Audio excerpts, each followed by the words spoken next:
Welcome to Kenton's videos. Enjoy the video.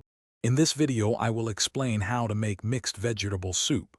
To begin, gather your fresh ingredients. You'll need about 6 cups of mixed vegetables such as carrots, celery, potatoes, and green beans, all chopped into bite-sized pieces. Also, have 8 cups of vegetable or chicken broth ready. Don't forget 1 medium onion and 2 cloves of garlic for a flavorful base.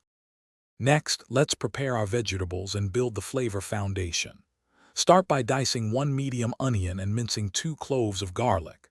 In a large pot, heat 2 tablespoons of olive oil over medium heat.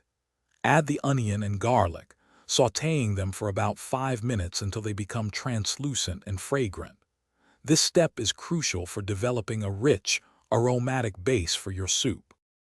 Now it's time to bring everything together and let the flavors meld. Add all your chopped vegetables to the pot with the sautéed aromatics.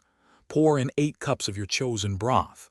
Bring the mixture to a gentle boil, then reduce the heat to a simmer.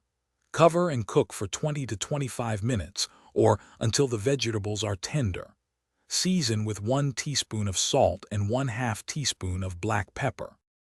Finally, let's add the finishing touches and get ready to enjoy your delicious soup. Taste the soup and adjust any seasonings, adding more salt or pepper if desired.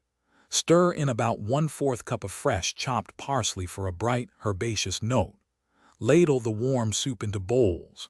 For an extra touch, you might garnish with a swirl of pesto or a sprinkle of grated Parmesan cheese. Enjoy your homemade mixed vegetable soup. Thanks for watching. Consider subscribing if we helped you.